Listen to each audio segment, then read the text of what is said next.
My name is Laura Price. I'm a genealogist and you know, local historian. I'll title myself. I'm going to be talking this evening about my experience using the Registry of Deeds for family history and local history, and how we can use it. Oh, I know it can be very intimidating. There's a lot of records and they're not easy to access. So hopefully by the end of the presentation, you'll have a better idea of how to get at the records and how to interpret them as well. So I'm just going to start sharing the presentation now.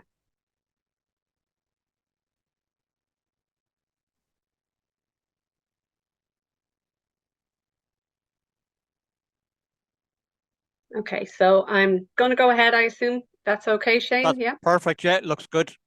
great. Okay, so as I said, just talking about family and local history in the records of the Registry of Deeds mainly from my own experience and also from the stuff I've read. I'm going to go, this is the layout of the presentation, and do a bit of a background of the registry, the process of registering a deed, the types of documents that are created in that process, the ways to access the deeds, both in person in the registry and some of the online options there are. I'll then go through a few examples from the deeds just to give you a bit of insight into the types of records that there are, a brief overview of the digitization plans that the Registry of Deeds has at the moment in order to put more of their records online and make them more accessible to users. And then the last couple of slides are going to be a list of books or websites that might be useful. Okay, so I'm taking this quote directly from the digitization strategy that the Registry of Deeds has printed on their website. It represents the single largest collection of Irish 18th and 19th century source material, undamaged by the disasters that struck other records and currently underutilized as a historical source. All of that is true. It's a remarkable survivor when you consider all of the other records that have been lost over the years. The background to it, it was set up during the reign of Queen Anne, around the same time as the penal law, so sometimes it's interpreted as a penal law. It certainly had that effect on Catholic land ownership. It was designed to record legal copies of property transactions in Ireland and ostensibly to facilitate the transfer of property from Catholic to Protestant ownership. Deeds registered in the Registry of Deeds would have had legal precedence over unregistered ones. So it officially opened in 1708. Most deeds at the time were registered by members of the Church of Ireland who owned property. The types of records that will appear in the registry are mortgages, sales, leases, transfers of lands, wills, all those kind of obvious records that you would think of as a deed. Again, they tended to be the records of landed families and wealthy merchants and were made between people of similar economic status. There are more than 5 million of them. It's an astronomical amount of parchment. It's really hard to believe there is that much information there. But while we think of it as being the records of landed families, of wealthy families, within all of those 5 million deeds are lots of little stories about townlands and towns, large estates, small businesses, mines, weirs, mills, all sorts of things. So it's always worth a look, especially if you have an interest in local history. These can seem intimidating or overwhelming at the beginning because, well, mainly they're difficult to read. They're full of complex and legal language. The handwriting is difficult to interpret, and there's so many of them. So you might think, why would I even try? But you can get valuable information from them without absolutely understanding the legality of the text. So you don't have to be a lawyer to understand to get good information out of the records. For the purposes of this presentation, when I say a deed, I do refer to any of those legal documents that I mentioned before, the mortgages, sales, wills, marriage and settlements, any record that is in the registry. One new word that is kind of new to people using, or possibly new to people using the Registry of Deeds for the first time, is a memorial. And a memorial is described as the official copy of a deed that is held at the Registry of Deeds. There is a grantor. The grantor is the person or organization who owns a property that is being granted to somebody else, so selling it or leasing it. The grantee is the person acquiring the property who will be renting it from the grantor or receiving it possibly in some other way. And then the third type of person that you will commonly see, or you have to see in every deed, are the witnesses who are witnessing the signing of the deed and the creation and signing of the memorial. Because of such complex language, we are lucky in that there are a couple of books or booklets that are available to help us find our way through them. The first is by Dr. Patrick Walsh. He's working in Trinity College, and he's worked on a project involving the Registry of Deeds records and the virtual Treasury. And he has written an excellent book which summarizes the work of the Registry of Deeds, but also he has pages of descriptions of or definitions of the various words that appear in the deeds.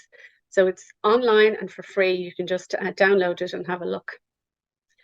There's also an excellent book, A Guide to the 18th Century Land Records in the Registry of Deeds by Brian Nugent, which again gives a great overview of the setting up of the registry and what the terminologies mean, some good examples of different types of deeds. So the process of registering one. So a deed, a contract, is created, signed and witnessed. A memorial is made, usually at the time that the deed was created, and that memorial is a summary copy of the deed. It has to have been signed by one of the witnesses to the deed, and it had to contain, at a minimum, the names, addresses, and occupations of the parties to the deed. That's the grantors and grantees. And it also had to include the names and addresses of the addresses and occupations of the witnesses, the land and property concerned, and the money involved in the transaction. So already you can see there are three types of people in every deed and in every memorial. This deed and memorial were submitted to the Registry of Deeds, where the registrar had to confirm that the memorial was a valid summary of the deed and contained all the information required by law. Then the memorial was numbered and transcribed into large transcript books called tombstones, mainly because they're extremely large and very heavy and resemble a tombstone. The memorial itself was kept in the vault and is still in the vault of the Registry of Deeds. And the original deed was returned back to the solicitor who sent it, or to the original possessor of that deed. So we have a memorial, which is the official copy, that is saved in the vault. It is copied into transcript books. The original deed is sent back home to whoever created it. And then two sets of indexes were created. One is the grantor's index, which is a list of the people who were granting the property. And then there's the lands or town lands index, which is an index of the lands that are involved in the transaction. So we'll start with the transcript book, the tombstones. These are numbered as they are started by the clerks of the Registry of Deeds. So book number 1, book 2, book 3. There could have been more than one tombstone in operation at any particular time, as if there were multiple clerks working at any particular time. Within each tombstone, each page is numbered. The memorial is transcribed into it. The date and time that the deed was registered at the registry is included, and the memorial's unique reference is included. When I say unique reference, what this means, it's a combination of the grantor's name, the grantee's name, and the transcript book number, so the tombstone number, its page number, and the memorial number. So you have, for example, something like this: Warburton et al. To Whitshed, Lib is book. In book 4, page 39, number 704. So the Warburtons have sent up a deed and a memorial. The memorial has been copied into the transcript book. The memorial itself is in the safe, and the memorial is copied into the transcript book and put up on the shelf. This reference number, Warburton et al., is the reference that's included in the grantor's index and the land index. So when you see Warburton and you're looking for this particular reference, you'll see their name and you'll see the reference beside it. So I'm just going to move something out of the way. Okay, so here we have what happened to the transcript books. By the end of 1832, there were 890, containing over 500,000 memorials. So that's a lot of information. But the system was becoming cumbersome. There was the numbering system for the memorials was getting high. So they decided to change the system. So at the end of 1832, the last memorial in the last book was Griffith to Griffith, tombstone 80, book 80, page 483, and this is its memorial number. So the new system in 1833, they started a new system of transcript books where they were numbered first according to their year and then by their volume within the year. So we have, and then within each book, the memorial was numbered starting from 1, 2, 3. So for example, the first memorial is 1833-1 for page 1, -1 for memorial 1. So altogether, there were 21 volumes for that year. So that meant the last memorial included was 1833, book 21, memorial 168. And then they started anew the following year, 1834-1-1, and so on.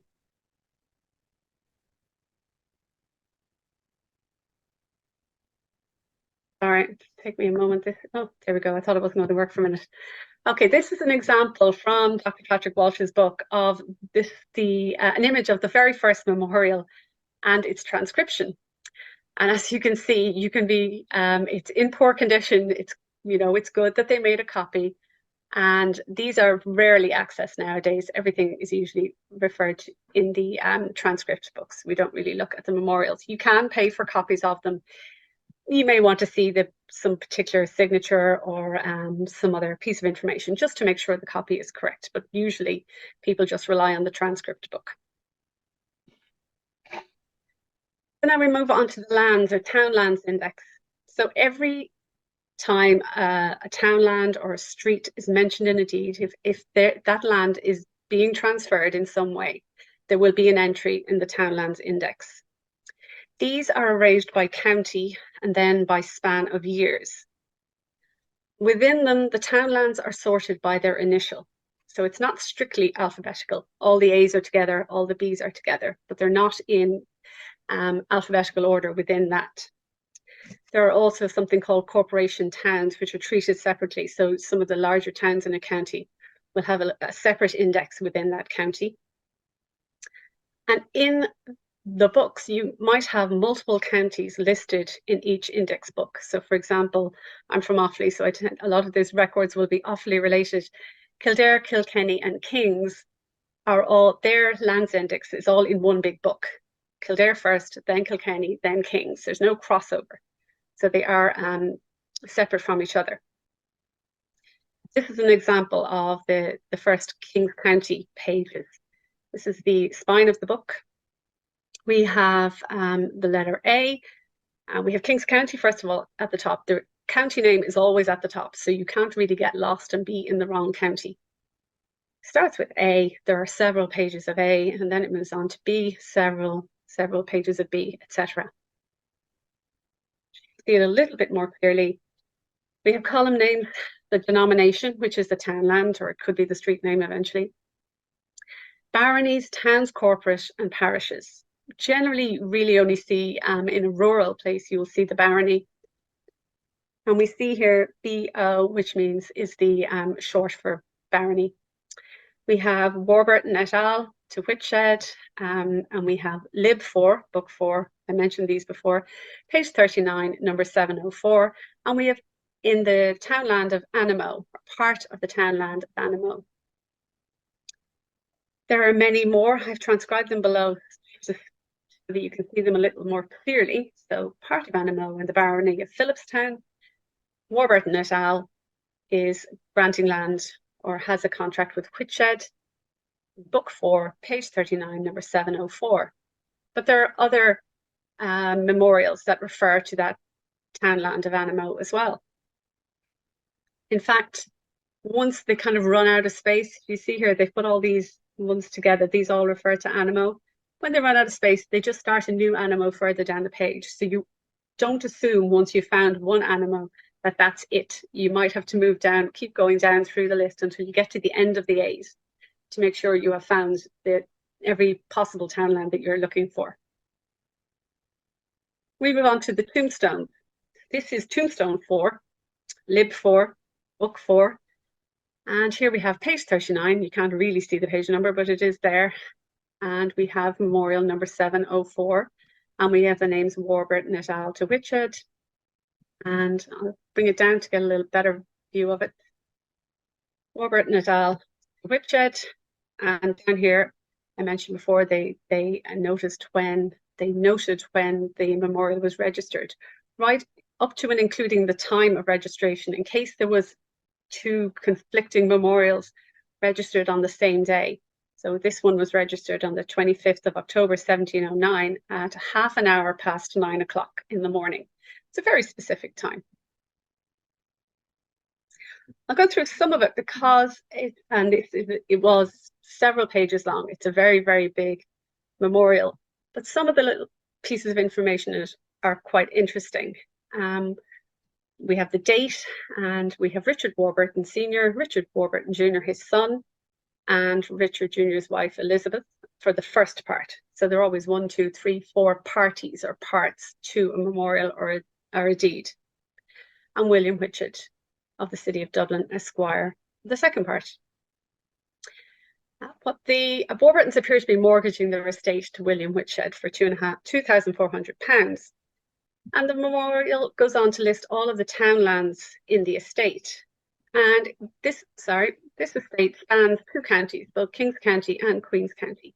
What I found interesting was the names of the townlands. Many of them have an alias. And when we think of this time, this is 1709, a lot of Irish Catholic property is moving to Protestants, or from Irish to English people.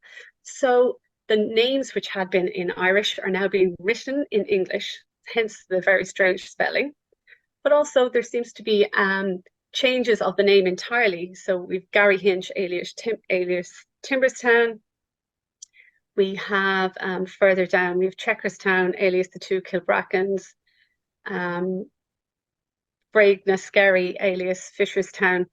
So they're either English translations of the Irish, or they are new imposed names on the townlands.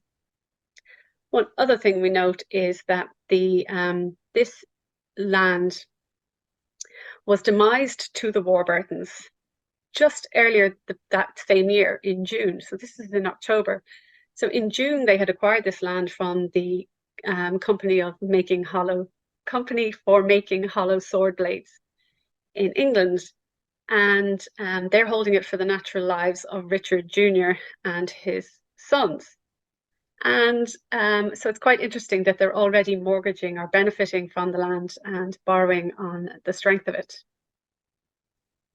This is an example of a corporation town in the Lands Index. This is Burr, or alias Parsonstown, in County Offaly, and I'll just transcribe down below so you can see it a bit better. We have, there doesn't seem to be using street names as such, so it is more a plot of ground and garden formerly enjoyed by Brian Heaven. So this is Brian Heaven's Brian Heaven had been here. It's known as Brian Heaven's property, or described as that. So this is how they're defining it in the deed. There's also in Burr a dwelling house, shop, malt house, backside and yard. There's a plot of ground in Thomas Davis's possession. So again, not house numbers, not street numbers, not very definitive descriptions. But within the deed or memorial itself, there may be more information. The first one refers to a deed between, going by their occupations, fairly normal people. It's Michael Whelan, that's how it was spelled in the deed, Plaisterer, so I assume plasterer. And he is mortgaging a property in the town of Burr with Thomas Jessup, farmer of Ballywilliam. So again, you see their names, you see their occupations and their addresses. And it is for the lives of the said Michael Whelan, his wife Mary, and son Thomas. So you get to see a little bit of insight into their family. And again, there are more people, the witnesses to the deed. Again, Daniel May and Anthony Fennell of Parsonstown. Perhaps if you were related to Daniel May or Anthony Fennell, it would be nice to see their name, and it might be the only record there is of their names. So the names or grantors indexes were divided by initial and by blocks of years. So for example, the W's, they're in book 107. You'll see what I mean by that in a minute. So there's W's from 1708 to 1729. Within that, they are usually sorted alphabetically. So all the Warburtons are in a row, and the WE after that, they're usually completely alphabetical and very easy to search.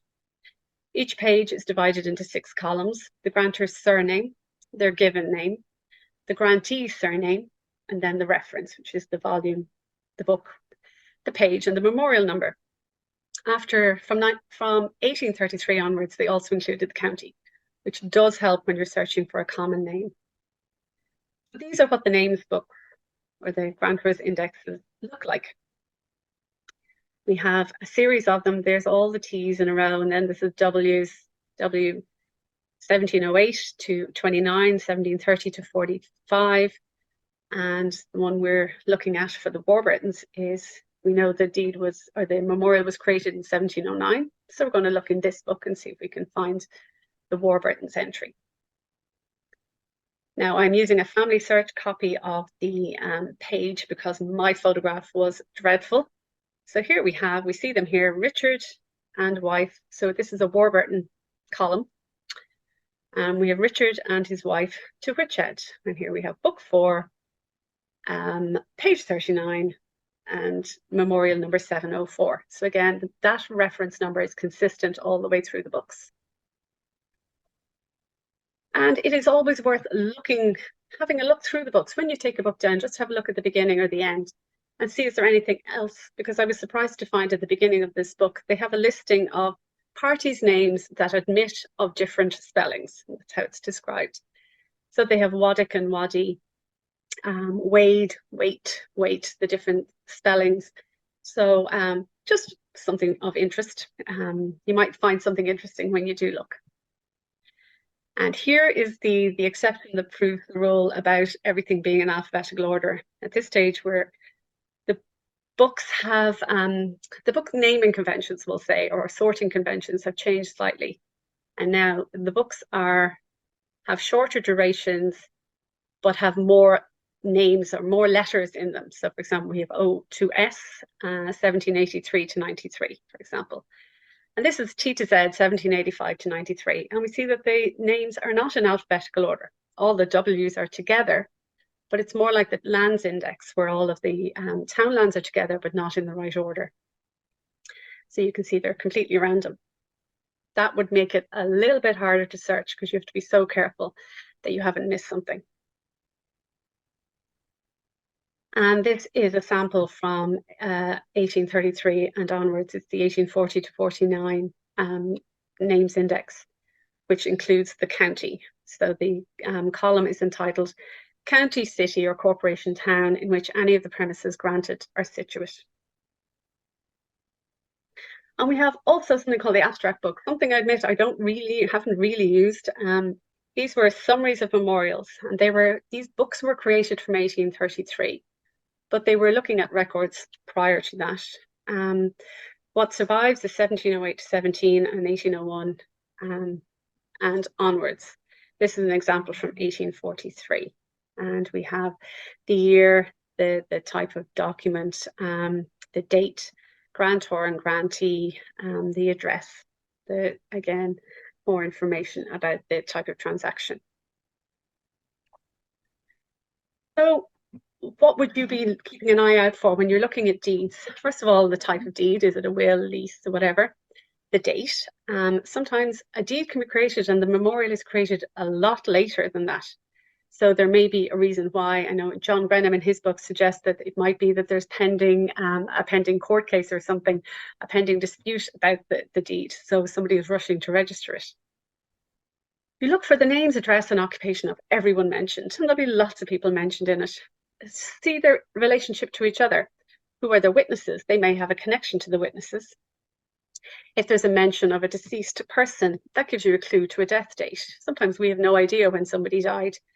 If somebody is described as deceased, well, at least you know they're dead by then. And then we have the duration of the deed, which is something like we have seen already. It can be a number of lives. So for the lives of, somebody and their children or whatever, it's often close family members, nephews, children.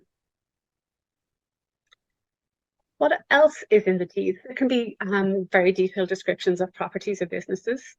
Previous deeds may be referred to, as in that one with the Warburtons, referring to the hollow sword blades lease.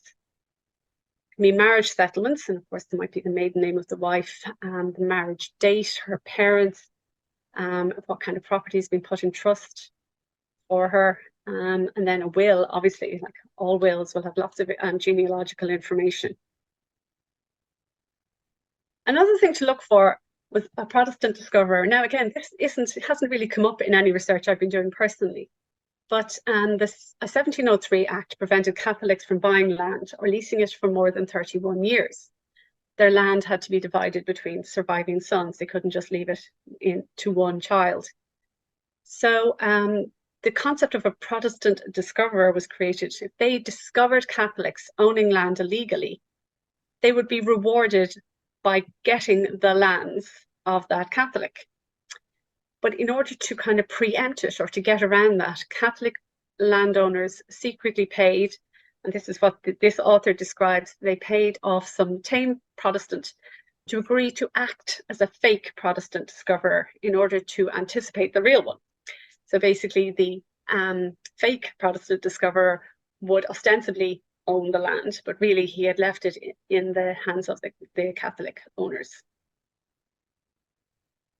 So to reiterate, searching the Registry of Deeds, it's difficult. There's only the lands of the grantors index. There's no index for grantees or any of the other people mentioned in a deed. A common grantor, even if you are looking for the grantor, a common grantor name can make it difficult to find the relevant record. And that's really only eased by about 1833 when they start including the county in the index. And so you might ask, why would I search the Registry of Deeds? If your family was a landed family, or the person you were searching was landed or had a business, they might be in the registry. If you're aware of a death or a marriage that might have triggered a will or a marriage settlement, you would look for that. The valuation office records might have mentioned a landlord's name or a possible lease, so that might trigger the search. If your person you're researching appears in a landed estate court rental and there is a lease date attached to that, or if there are estate records, and again, which suggests a lease, you might look. Particularly if you're interested in local history, there is such a breadth and duration of all these records that it's worth a look, and you might find something interesting. If you've never looked at the Registry of Deeds and you're kind of going, I'm not sure it'll be any use to me, maybe do start with a townland or a street and get familiar with the place. See who is the landlord, who owns it, who's lending money, who is living on the land. How to access the Registry of Deeds? First of all, you can go old school and go into the Registry of Deeds. The next would be to examine the will extracts or abstracts, I think it is actually, I've made a mistake there, by Beryl Eustace, a genealogist. The next would be to look on the microfilms of the Registry of Deeds records at Family Search. There's the Registry of Deeds Index Project. It's Nick Redden's project with the IGRS, and that's an online indexation. And then there are some Registry of Deeds records in the virtual Treasury. So here we have the Registry of Deeds building. I've taken this photograph from Dr. Walsh's book about the Registry of Deeds. So this is with Henrietta Street behind you. So you go through the, sorry, I'll just take one moment.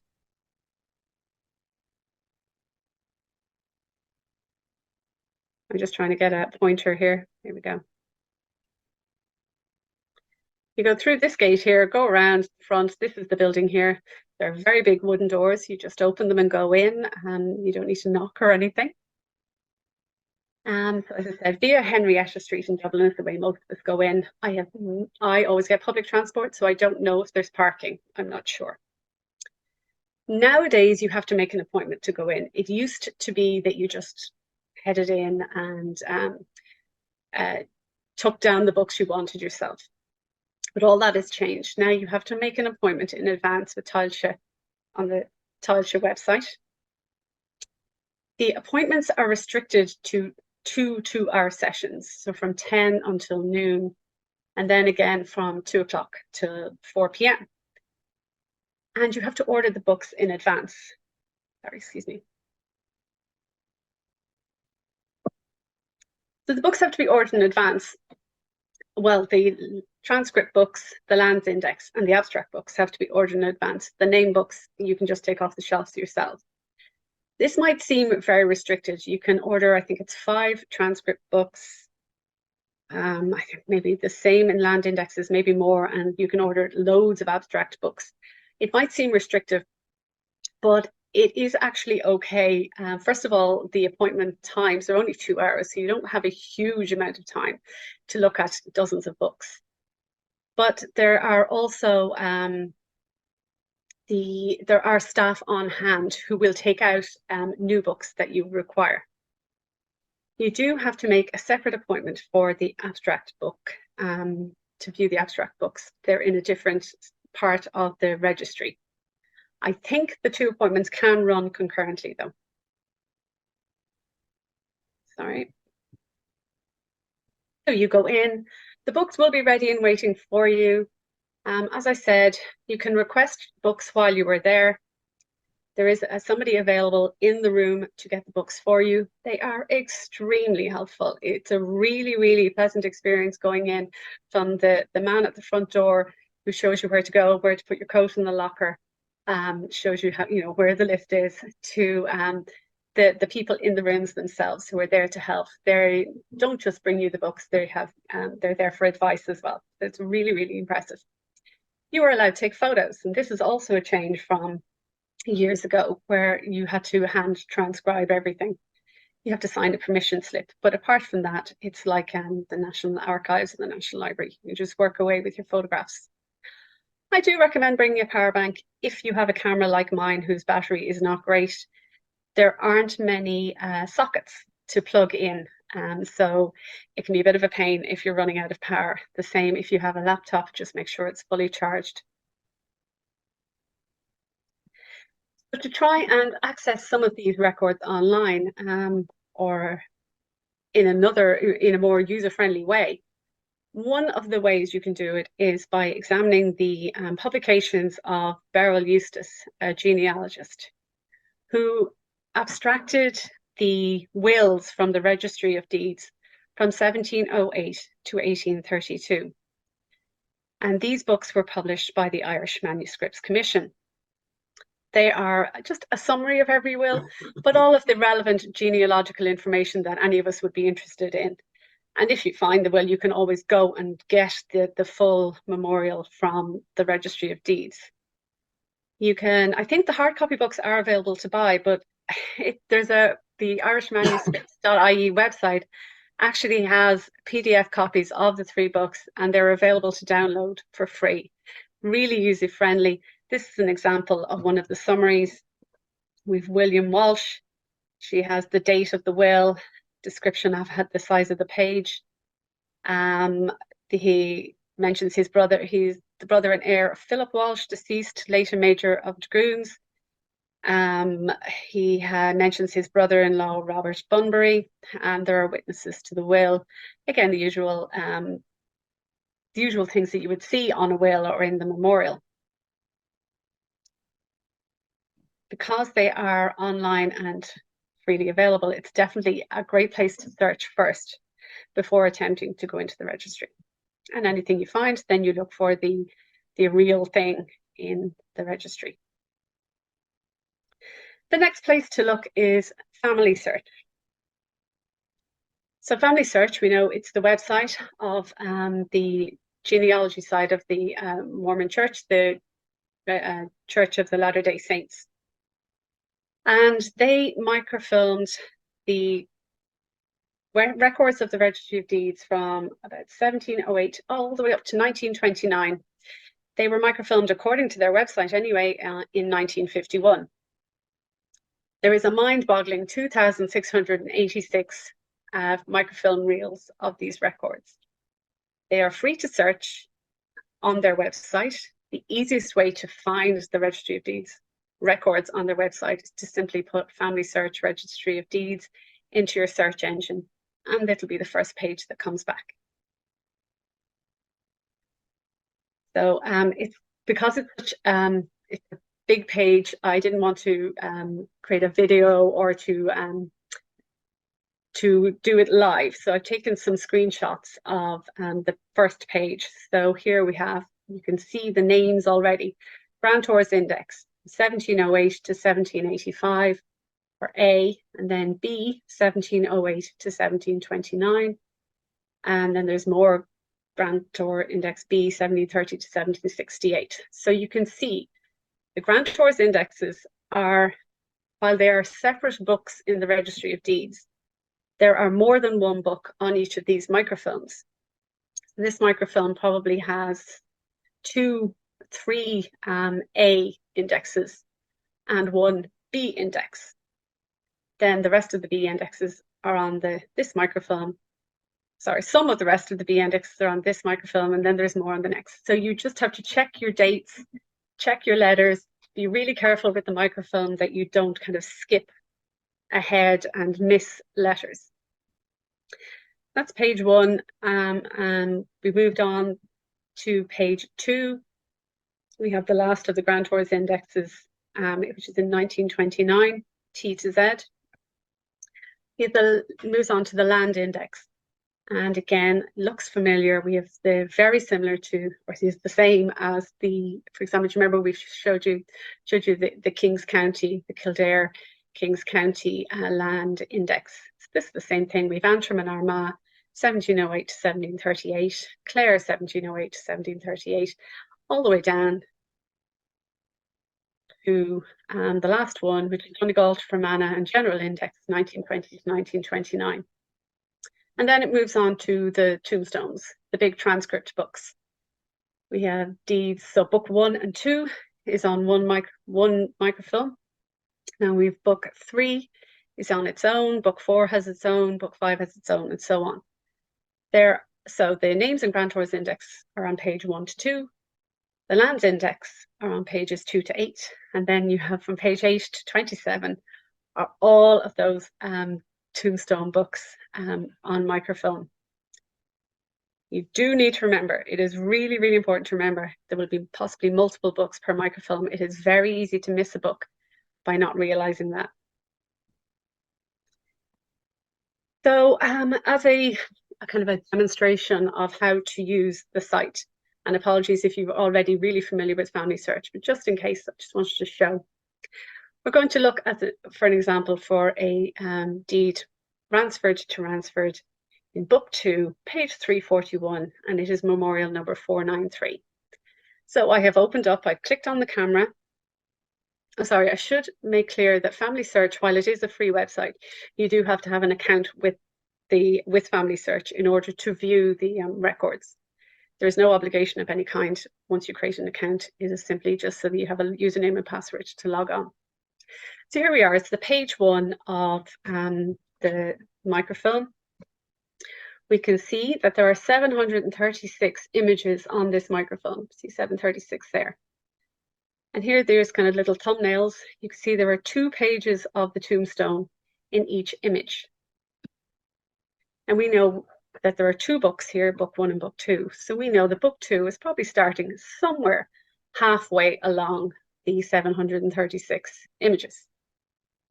So you have 2 ways of scrolling. You can use the arrow and go up and down that way, or you can just change the image number here in the box. So what I did was I put in image number 350 and went there, and that tells us we're at page number 470. So I've got a few little snippets here to try and give you an idea.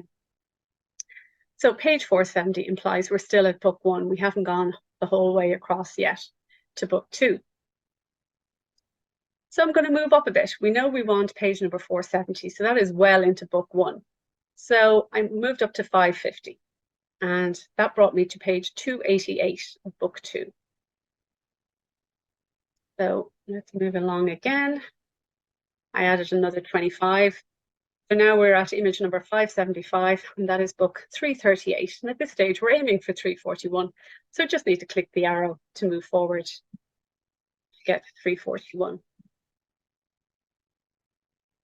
And here it is, Ransford to Ransford, page 341. You see it up there. Memorial number 493, Ransford to Ransford. Sorry, excuse me a moment. Now we are moving on to an index project created by Nick Redden and the Irish Genealogical Research Society. A lot of us will have used this over the years as a way to we will search here first before we try family search or going into the Registry of Deeds to see if a record exists, or if he has indexed the record we're looking for already. As you can see here, the number of index entries at this stage is 571,000 index entries for the Registry of Deeds, 436,000 townland index entries, and 47, nearly 48,000 grantor index entries. So this is a voluntary effort by Nick and his associates, and it's absolutely amazing. I'm going to go through some of the search boxes here on the website just to give you an overview. So Nick started in 2007 doing this. He started before we had the Registry of Deeds records on family search. So it was people either going into the Registry of Deeds and doing the transcriptions or the indexing, or doing it from microfilm at a family history library. So the website is irishdeedsindex.net. But again, if you search Nick Redden Registry of Deeds, for example, it will come up for you. So we'll start first of all with the main search choices. You can search the main index, which is the index of the transcription books. Then there's also the grantors index or the townland index. Here is the main index, and we're searching through the transcription books.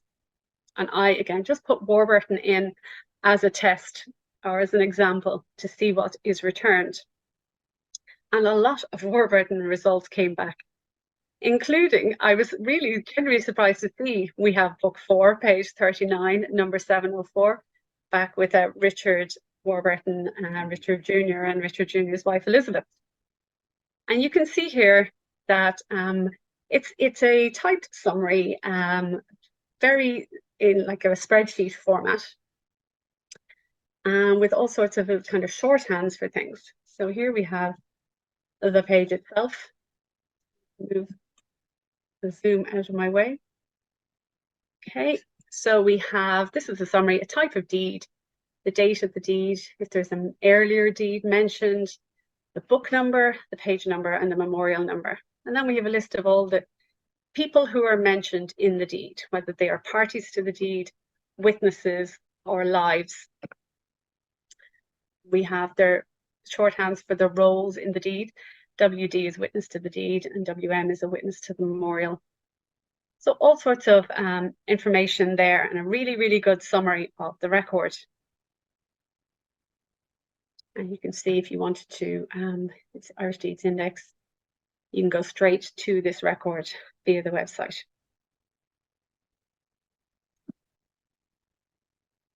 Moving across the list of options, he has a really, really useful browse section where you can browse the main index by number, main index by name, all sorts of things. Gives you an overview of the coverage of the townland transcriptions, all sorts of information. One thing that I actually don't refer to later in the presentation, and I do want to mention, it's got a really nifty little section called large memorials. And this is when when the people who are indexing come across a memorial that mentions a large number of people. Some of them are literally hundreds of people. They take them out and kind of keep them separately, or they have them also on an extra page. So you can go in and have a look. And there are some remarkable collections in there, entire rentals from the States, things like that. So we're going to do the main index by number. So this is literally what it says. You can browse the memorials by number and it will bring you to his index, to the index on his own website. Then we have memorials 1 to 23, and then within that you can pick the memorial you're looking for, and you will find the transcription that has been made by his volunteers. Sorry, I want to go away. And at the bottom of it, if there is a link to, I'll actually go back. I should have done this. You see here at the bottom, do you remember we're back at Warburton et al. To Whitshed? Down at the bottom, go to image number 29 in the memorial book. This brings you straight to the image of that memorial in the memorial book on Family Search, which is a really, really useful feature.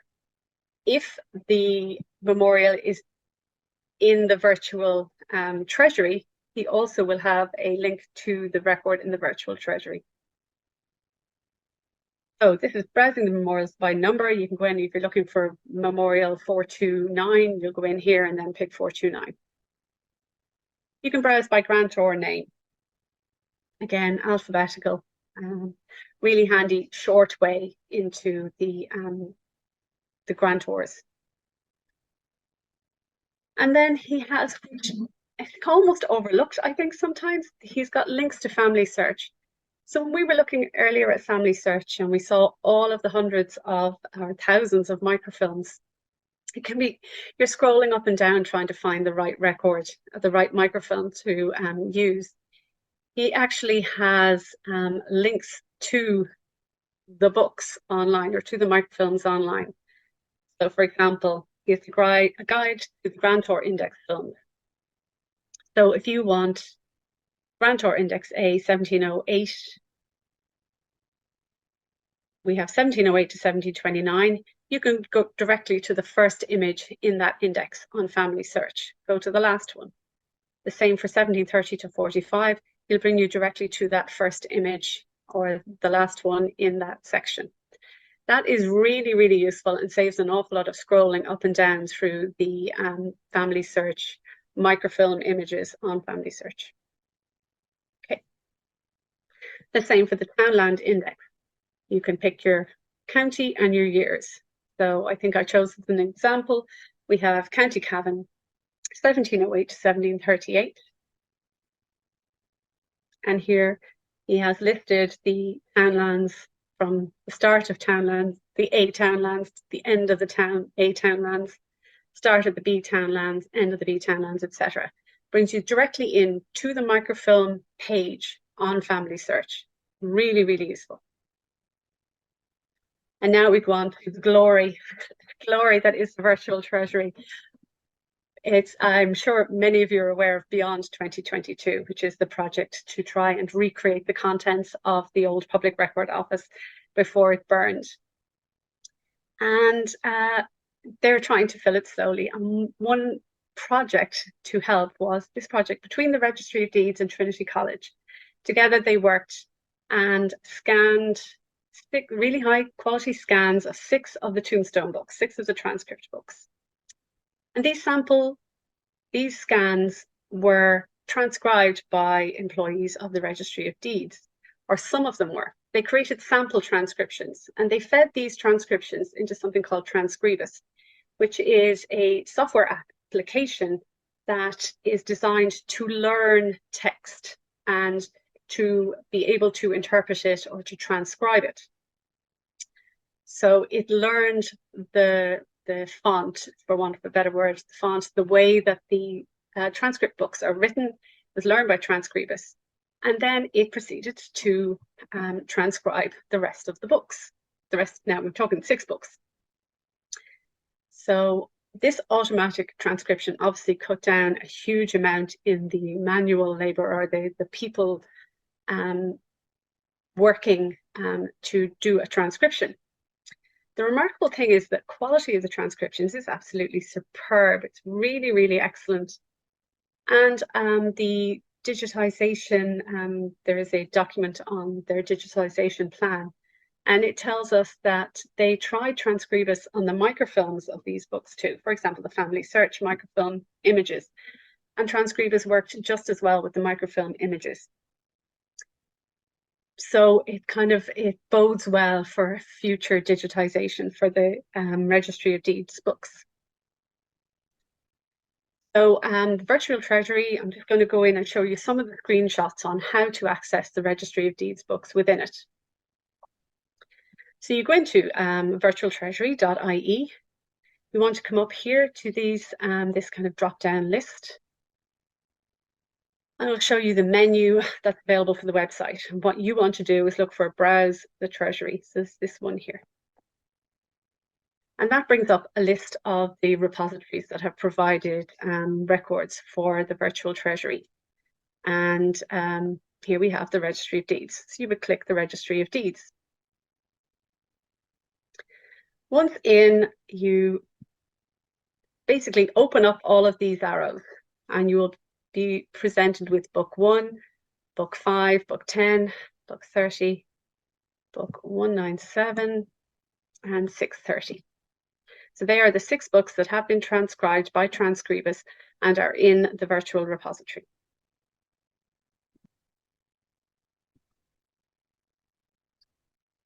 So when I click on Book 1, this is kind of the top of the screen of what appears first. So you can see it's a little kind of like a thumbnail of the image. If you click on it or go further down the screen, this is what you will see. So we have the title of the book, the reference code, and here we have a copy of the first page. And if you'll see, this is book 1 or page 1 of 526. So there are 526 pages in this collection or in this book 1. You can use the arrows to scroll up and down. Or you can come up here to this little image here, and this will allow you to open up the gallery. You press gallery, and here you have little tiny thumbnails of all of the all of the pages in book 1, and you can use the scroll bar to go up and down. It looks very similar to the microfilm on Family Search. Similar kind of way. So you can scroll up and down to pick out the numbered memorial that you want. There's Memorial 1, let's see, here's Memorial 12, 13. 13 is on 2 different pages, so you can see 13, 13. So let's just go back to part 1. And we are scrolling down another bit. And if you have click this little icon, you will be able to see the transcription of the memorial. And as I said, it is really, really remarkable. You see here, this is slightly highlighted. It reads, of the one part and Conall Verachar of Ballinscala in the county. And this is this line here, of the one part and Conall Verachar of Ballinscala in the county. This yellow is the virtual treasuries highlighted, is not mine. So it's basically showing that this line is transcribed here. And you can go up and down and you will find that the transcription is, as far as I can see, 100% accurate. Perhaps there are some little glitches, I don't know. I haven't found one yet.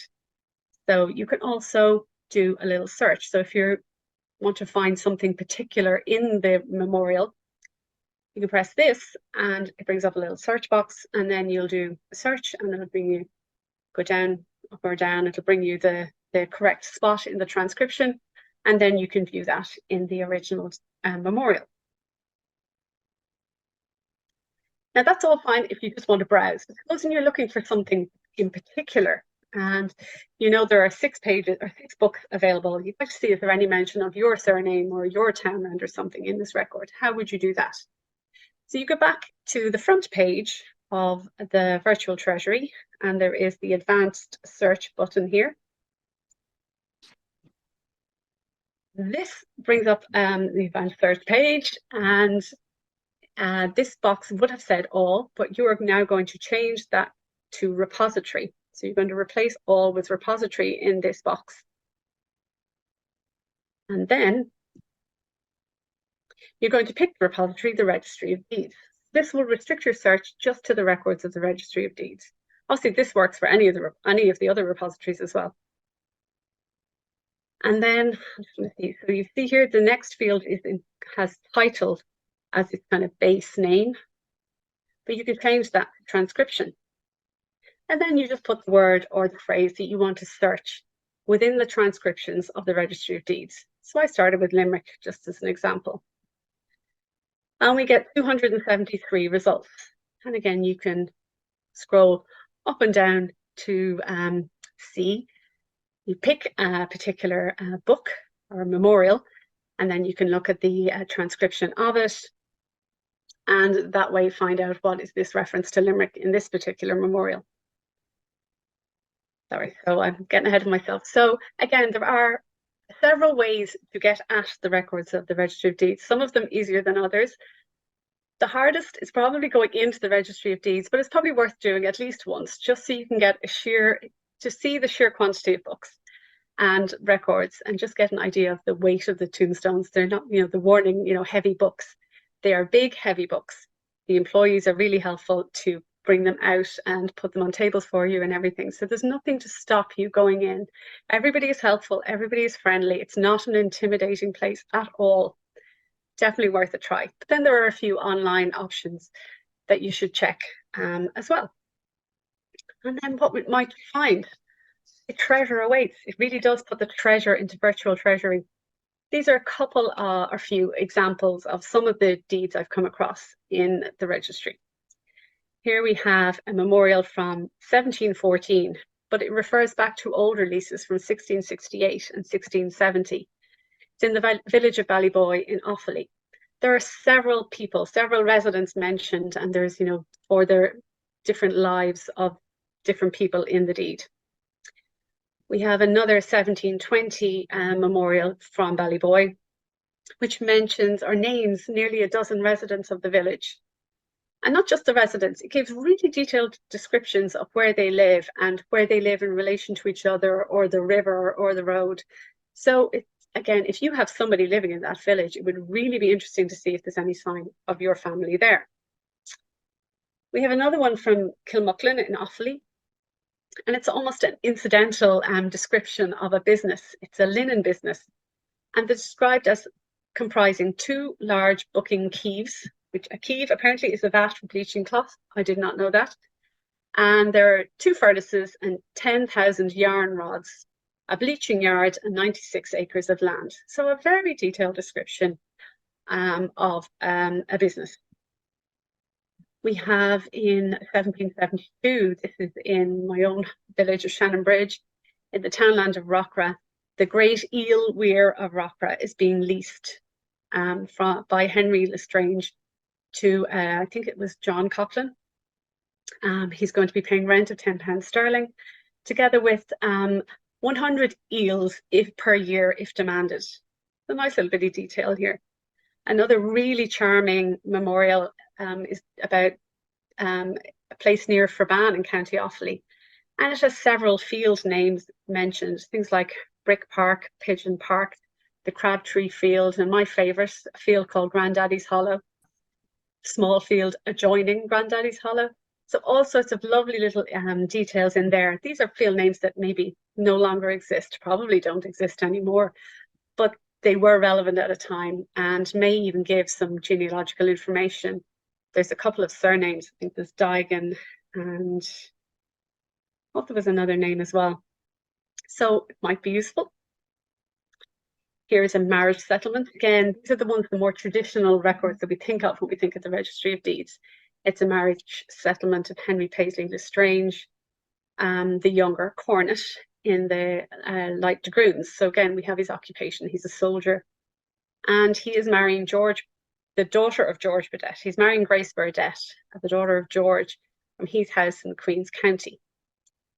They are the second parties to the deed. And then we have a Michael Head and Arthur Burdett, who are basically the people who are taking the townlands that are being granted to Henry and taking them to provide an income or to provide a guarantee for grace should, I think it's called a jointure or a dowry. So basically she will have income during her marriage and if anything happens to Henry. And I thought it was interesting that one of the witnesses was a Jane Burdett Jr., so she's possibly Grace's sister, I don't know. But again, something to investigate.